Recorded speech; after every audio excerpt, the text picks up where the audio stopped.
Kakapasok lang na balita mga kababayan, kumpirmado 8 judges ng International Criminal Court or ICC kasama ang Chief Prosecutor na si Karim Khan pinaghahanap na ng batas, convicted, nasa wanted list na mga kababayan.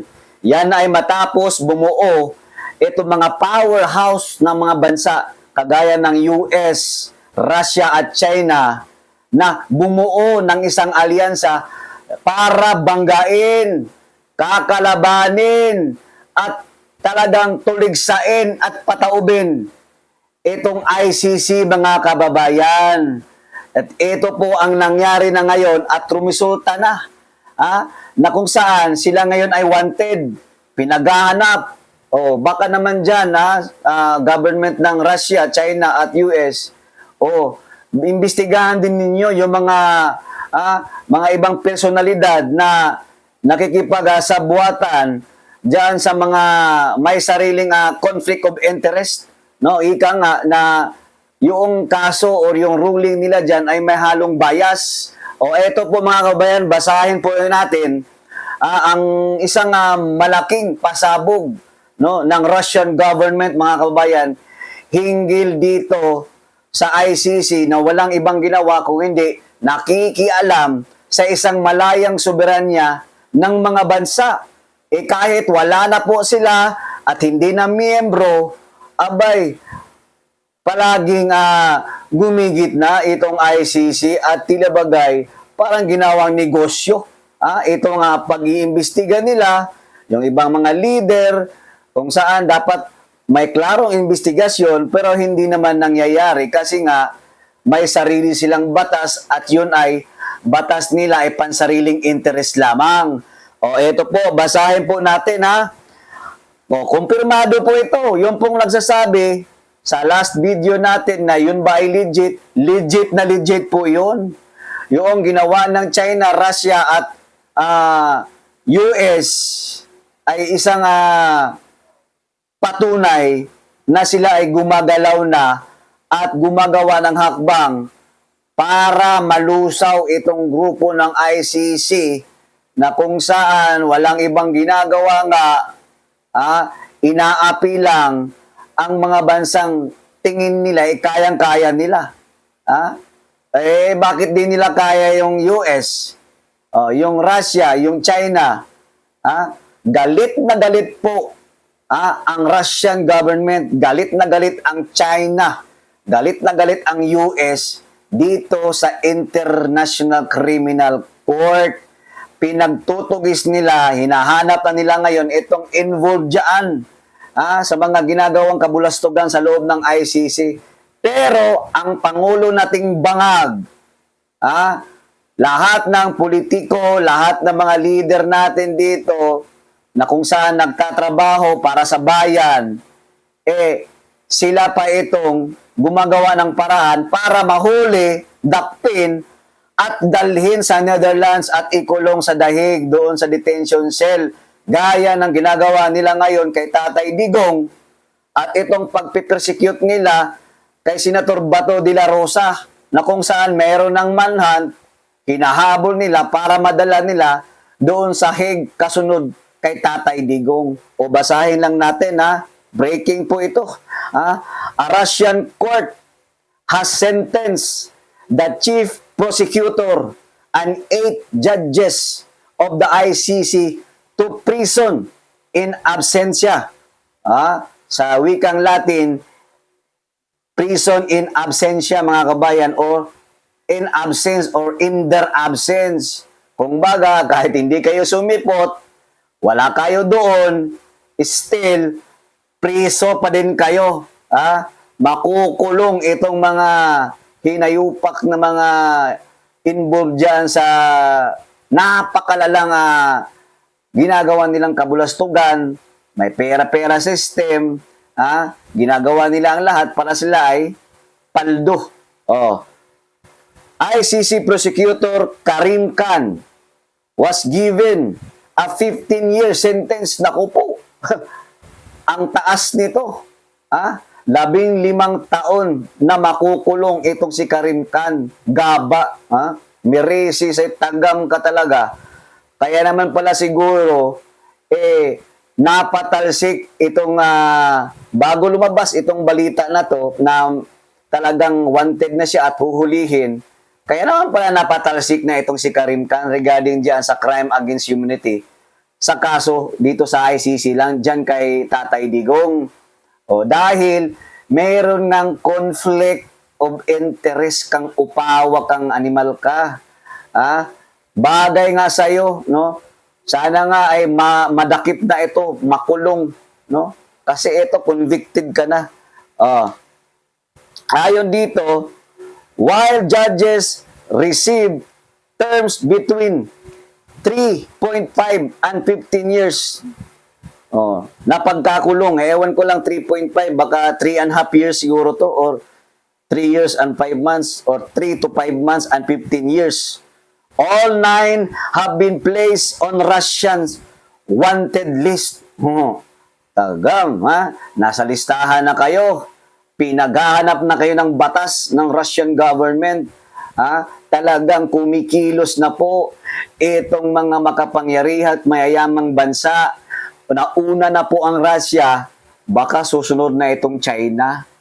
At baka kalaunay, sumunod pa itong United States of America. Alam naman natin na talagang galit na galit ito sila sa ICC kasi nga masyadong pakialamero, ni wala naman silang alam kung ano talagang nangyayari sa isang bansa, araw-araw, oras-oras, segundo-segundo, minu-minuto, maraming nagaganap na mga insidente, maraming nagaganap na patayan, maraming nagaganap patungkol sa droga, at marami pang iba. Pero bakit nakikialam kayong ICC kayo sa kultura ng bawat soberanya ng isang malayang bansa, kagaya ng Pilipinas? Masyado niyong inaapi ang aming dating Pangulo na si Rodrigo Roa Duterte. Ito ang tanong, why this happened? The move is direct retaliation. In 2023, the ICC issued a global arrest warrant for Russian President Vladimir Putin over war crimes against Ukraine. Dahil sa ginawa ninyo na binigyan nyo, nag-issue kayo ng warrant of arrest kay Vladimir Putin, ngayon na back to you kayo. Bakit nyo kasi pinapakialaman na hindi naman sila membro ng ICC na mahabang panahon? Di kayo ngayon ang nalagay sa panganib na makulong. Mantakin mo yun, Karim Khan. 15 years mabibilanggo. Ang haba nun, siguro matutubuan ka na ng buhok nun. Di ba? Dahil nga, pinapakialan mo yung war of crimes, di ba? Yung war on drugs, war on corruption. Ang tanong lang sa inyo, ICC, alam nyo ba talaga ang nangyayari sa loob ng isang bansang malaya? Hindi nyo nga alam kung sino yung tumatakbong kandidato, kung sino yung pinapanigan ng tao. 32 million ang bumoto kay Tatay Digong. May alam ba kayo doon? 32 million na nasiyahan kay Tatay Digong nang siya ay 6 years na upong Pangulo. 32 million na mga Pilipino ang talagang naging masarap ang buhay, hindi man perpekto, pero nakita nila yung improvement, yung development, yung mga projects na kung saan ang daming napaitayo ni Tatay Digong. Nandyan yung mga airports, seaports, coastal roads, build projects, infrastructure, kalsada, tulay. Ang daming nagawa ni Tatay Digong sa panahon niya. At wag na wag nyo kalimutan, ICC, nangyari yan sa panahon ng pandemya. Ang tanong lang kayo, nasaan kayo nung pandemya na yun? May trabaho ba kayo? May ginagawa ba kayo? Wala kayong ginawa kung hindi pera-pera, no? Personal na interest ang ginagawa ninyo. Kaya nga siguro napatalsik ka talaga kasi nakita na, nasilip na mayroong conflict of interest sa iyong upawa ka. Di ba? The bottom line, The sentences are purely symbolic. Since Russia does not recognize the ICC, these officials will only face arrest if they travel to countries allied with Moscow. O sana naman, Russian government, Chinese government, US government, sana imbestigahan nyo din kung sino talaga na ang taga Pilipinas na nagmula dito na talagang dinidiin nila si Tatay Digong. Kailangan maimbestigahan yan. No? Magpadala kayo o gumawa kayo, bumuo kayo ng isang operatiba na paiimbestigahan. Kasi alam natin mga kabayan na itong ginawang hakbang, nitong powerhouse, itong country na to, China, US at Russia, alam natin, magkakaibigan sila ni Tatay Digong. Hindi sa magkaibigan dahil bilang leader, magkaibigan sila dahil maganda ang relasyon nila pagdating sa negosyo, sa exporting, sa mga produkto na nagmula sa Pilipinas at yung kanilang bilateral agreement, yung pag-uusap, no, lalaki sa lalaki, 'di ba? Yung nga sinabi yung iba nung dati, gentleman's agreement. Kasama 'yun sa napakagandang nangyari sa bansang Pilipinas dahil si Tatay Digong lamang ang tanging malakas ang loob na makikipagsapalaran, makikipag-usap sa mga magagaling na mga leader, mga mayayamang bansa, gaya nitong si Putin. O anong negosyo ang naiangkat natin dyan? Yung counterpart ng Russian sa atin, ang dami pong na-purchase si Tatay Digong na mga gamit panggera, sasakyang panghipapawid.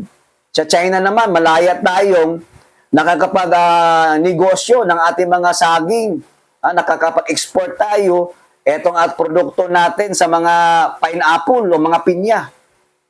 I-smooth ang operation kasi kabilang lahat yon sa gentleman's agreement. Ang problema ng bangag na administrasyon at mga alipores nila, iniiba nila yung kwento regarding doon sa gentleman's agreement.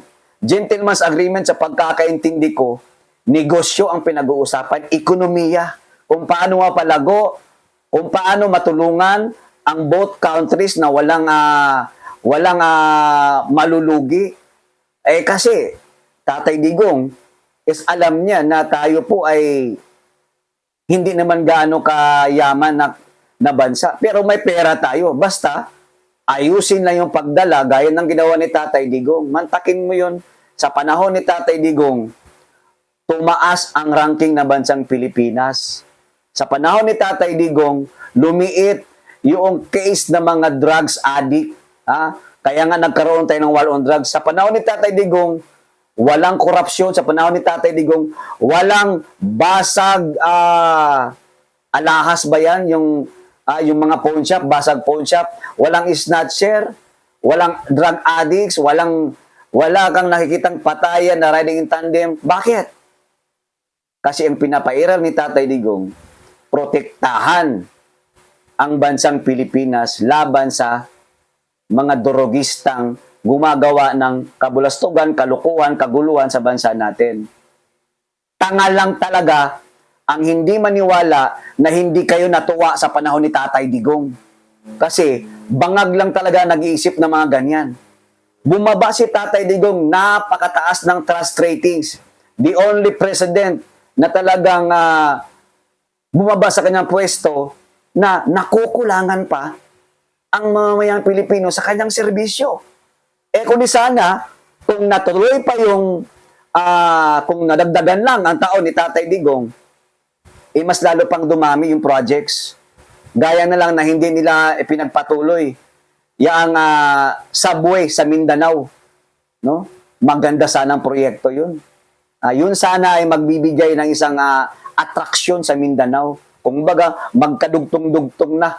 No? Dahil sa isang bullet train na talagang ipapatayo ni Tatay Digong. Yan talaga yung flagship ni Tatay Digong sa Mindanao sana. Aside dito sa mga coastal roads. Ito pagpatuloy po natin. At dahil dyan mga kababayan, yung ruling na ginawa ng ICC, kung bakit ba talaga nagkaganyan at napatalsik itong si Karimkan. Ito po, pakinggan natin, mula po nung umpisa, iwan ko lang kung kailang video pa to, panoorin na lang natin ang interview, no, kay Ma'am Malu Tikia regarding sa issue dyan sa ICC. O ito, panoorin po natin. There would be a trial, and we hope that there is enough evidence to show that it was a government program and it was a main driver of the administration of the former president. Now, if the Philippines withdrew from the ICC in 2019, how come the court believes that it still has jurisdiction in this case?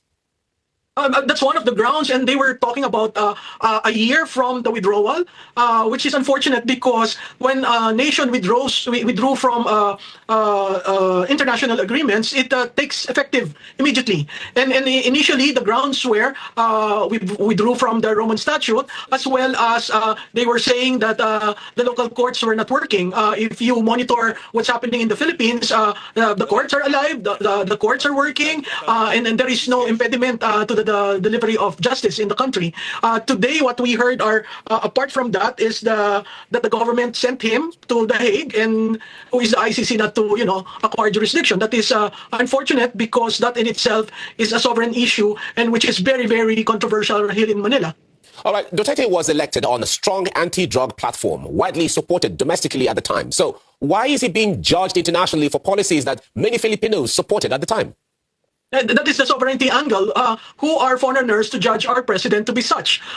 Secondly, they have to understand that at the end of the term of President Rodrigo Duterte, he got the highest presidential approval in history, where he got 80% approving of the programs and the policies that he has initiated. So I doubt very much if ICC will understand the Filipino psyche, the Filipino culture, why peace and order is very important, why the battle against illegal drugs is a crucial thing that needed to be addressed when he was president. Now, what could be the reason behind the International Criminal Court's primary focus being heavily on leaders from developing countries and rarely to prosecute Western leaders, even when they are accused?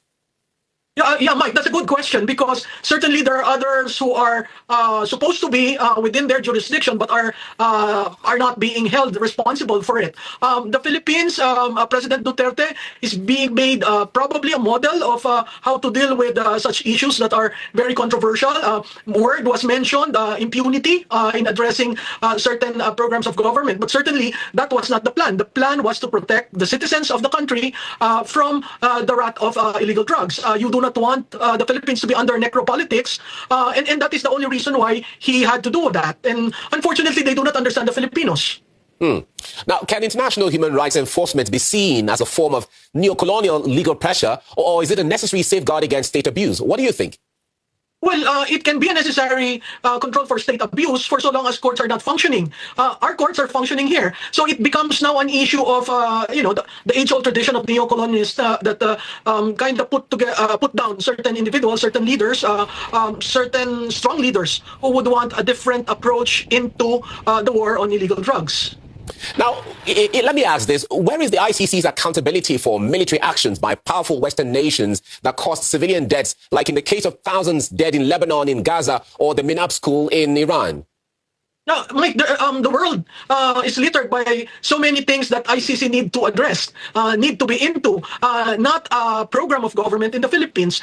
Certainly, they cannot judge our leader in accordance to their standards because they haven't lived in the Philippines. They haven't seen what's happening to the Philippines. They haven't seen families being destroyed by illegal drugs. So it becomes now a tool of powerful interest groups to bring probably a model and just try certain leaders from Africa and Asia. I haven't seen any leaders from the Western democracy to be held accountable for their acts. And you mentioned several countries already, and that has been allowed to go simply because you are up against powerful interest groups.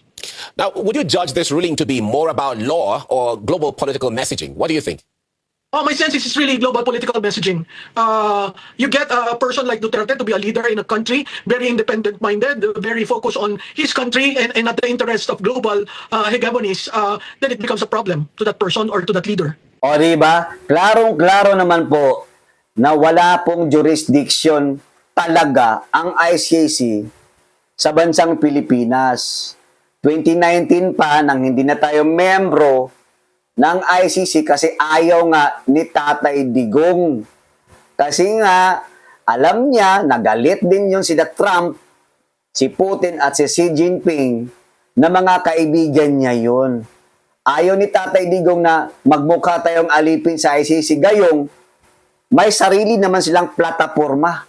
Meron naman tayong gumagalaw at well-functioned na Korte Suprema sa Pilipinas na kung saan, tayo lang nakakaalam. Kung ano yung gusto mong gawin bilang leader ng Pilipinas, dapat magawa mo yun. Dapat, kung ikaw ang Pilipinas na presidente, kailangan mong gawin para sa bansang Pilipinas at sa bayan natin. Nakita nyo naman si Tatay Digong, kawawa yung ating presidente, no? Naghihirap sa dahig, nag-iisa, no? Pumapayat na, natutumba na, 82 years old mga kababayan. Kahit tingnan ninyo, yung mga lola ninyo dyan na nag-edad ng mga 70 anyos, i-compare nyo sa 82 years old, malamang, ganun din ang mararamdaman ninyo kay Tatay Digong. Lalong-lalo na, pag iniisip mong natutumba na si Tatay, kawawa talaga mga kababayan. O hanggang dito na lamang, maraming salamat sa iyong panonood. At talagang, no, itong ginawa ngayon ng Russian government, baka mayroon pang susunod, masundan pa ng Chinese government, ng USA, na kung saan magpapataw din sila ng sarili nilang ginawa kagaya ng Russian government. Kasi nga, mga kababayan natin, itong ICC ay tila bagay naging bayaran na din. Maraming salamat and God bless us all. Bye!